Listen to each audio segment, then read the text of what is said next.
Assalamualaikum dan selamat sejahtera. Nama saya Alif Hakimi bin Lasani. Nomor metrik saya 36 DUP 19F1055. Saya pelajar dari Politeknik Tau Sabah. Saya mengambil jurusan pengurusan pelancongan dan hospitality di bawah Jabatan Pelancongan dan Hospitality. Saya ingin membentangkan tentang latihan industri yang telah saya jalankan di Sabah Hotel Sandakan selama 20 minggu bermula dari 7 Mac 2022 sehingga 21 Julai 2022. Yang pertama sekali adalah latar belakang organisasi syarikat. Sabah Hotel Sandakan terletak di atas puncak bukit Bandar Sandakan dan mempunyai luasan tanah seluas 10 ekar dan kira-kira 1 km dari pusat Bandar Sandakan. Ia telah ditubuhkan pada tahun 1904. Pada mulanya, Sabah Hotel ini adalah sebagai kediaman rasmi Gubernur Sandakan. Pada tahun 1964, bangunan ini telah diubah dan dibuka semula dengan 26 bilik beserta kedai kopi dan restoran. Pada mulanya Sabah Hotel Sandakan hanya mempunyai satu bangunan untuk bagian bilik yang bergaya kolonial berjumlah 20 bilik yang masih dikekalkan sehingga hari ini dan dinamakan Borneo Wing. Pada tahun 1988 pengubahsuaian telah dilakukan, yaitu penambahan bangunan baru berdekatan dengan bangunan Borneo Wing. Bangunan baru itu memiliki 7 tingkat dan sehingga hari ini Sabah Hotel Sandakan mempunyai 114 bilik. Dan juga pengubahsuaian itu termasuk kolam renang, gelongsor air, plantation cafe, Ming Restaurant, KTV, Enco Entrance, dan Grand Ballroom, dan juga Amedius. Untuk aktiviti organisasi Sabah Hotel Sandakan, selain menawarkan perkhidmatan bilik, Sabah Hotel Sandakan juga menawarkan perkhidmatan seperti wedding, conference, meeting, seminar, dan lain-lain yang boleh dilakukan di Dewan Grand Ballroom, Dewan Amedius 1, Amedius 2, dan Amedius 3 yang boleh dirujuk terus kepada Sales and Marketing Sabah Hotel Sandakan. Dan juga untuk tetamu yang menginap di Sabah Hotel, mereka mendapat servis yang percuma, yaitu sarapan pagi, free wifi, kolam renang, dan makeup room. Seterusnya untuk visi adalah menjadi hotel nomor 1 4 bintang di Sandakan menjelang 2015. Dan hari ini Sabah Hotel Sandakan adalah hotel yang bertaraf 4 bintang. Dan untuk misi adalah menyediakan perkhidmatan yang cemerlang dengan servis yang bermutu untuk produk uang yang melebihi jangkaan pelanggan. Bahagian carta organisasi Sabah Hotel Sandakan, jawatan yang tertinggi adalah General Manager. Di bawah General Manager adalah Eksekutif, dan di bawah Eksekutif ada 6 departemen, yaitu Front Office, Housekeeping, Food and Beverage, Accounting, Engineering, Sales and Marketing. Yang seterusnya adalah laporan teknikal, yaitu prosedur membuat panggilan telepon. Prosedur yang pertama adalah mencari nomor telepon yang diingini terlebih dahulu dan mulakan perbualan. Seterusnya, memberi ucapan alu-aluan dan memperkenalkan nama organisasi kepada orang yang dihubungi. Contohnya, good morning, this is from Sabah Hotel Sandakan. Seterusnya, pastikan memberitahu kepada pemanggil tujuan membuat panggilan agar tidak menyusahkan orang yang dihubungi.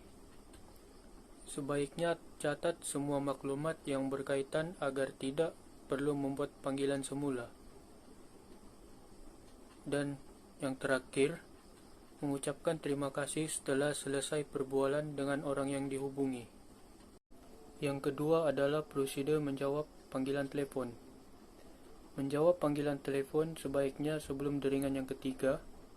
Memperkenalkan nama organisasi semasa menjawab panggilan telefon seperti contoh, "Good morning, this is from Sabah Hotel Reception, may I assist you?" Seterusnya, mendengar dengan teliti apa yang dikehendaki oleh pemanggil.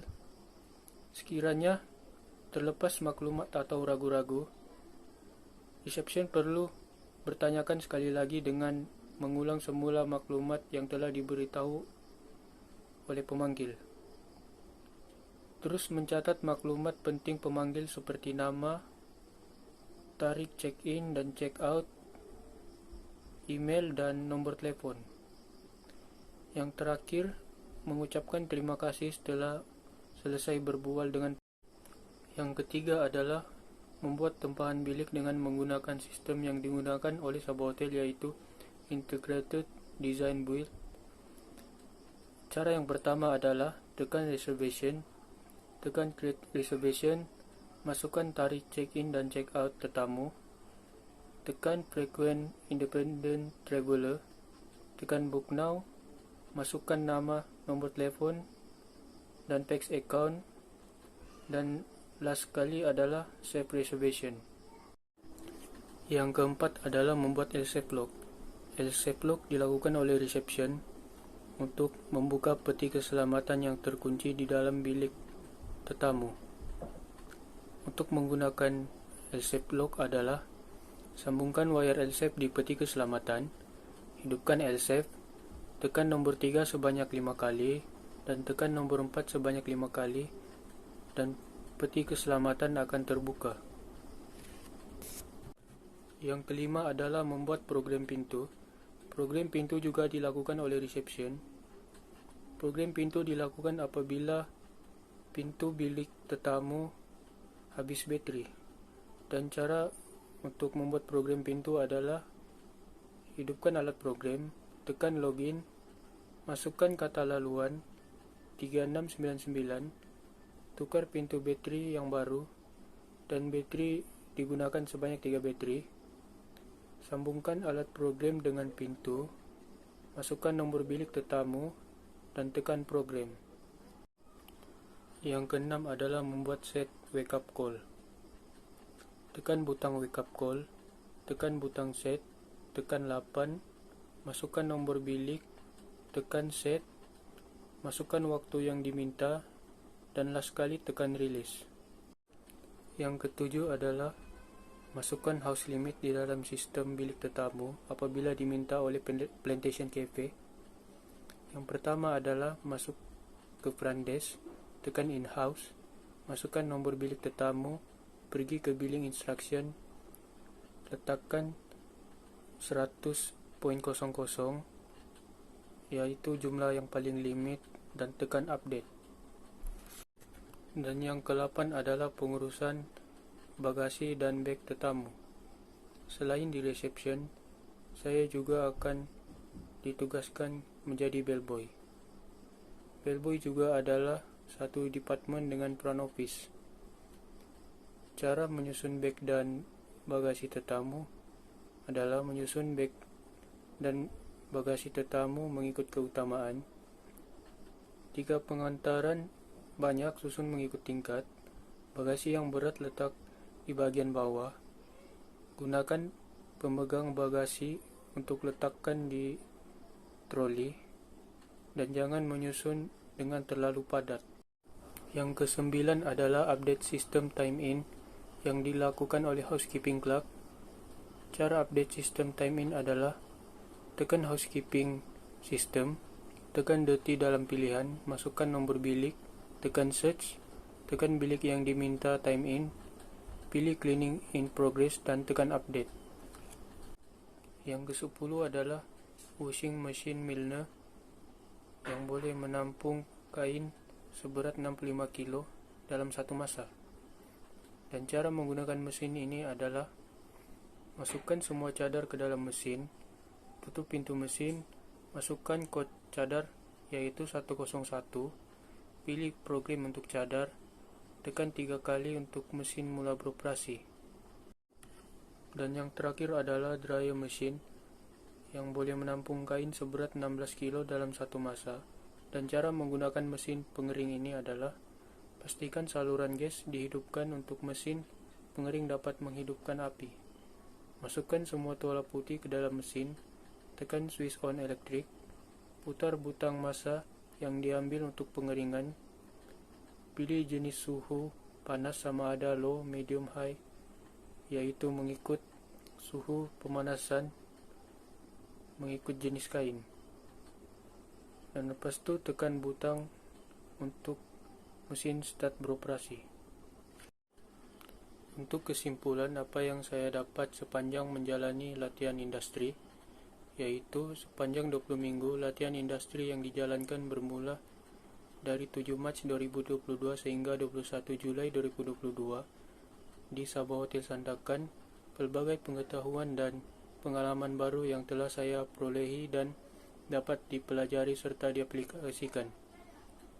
Saya dapat meningkatkan keyakinan diri, meningkatkan kerjasama antar pasukan, dan meningkatkan lagi pertuturan saya dalam bahasa Inggris.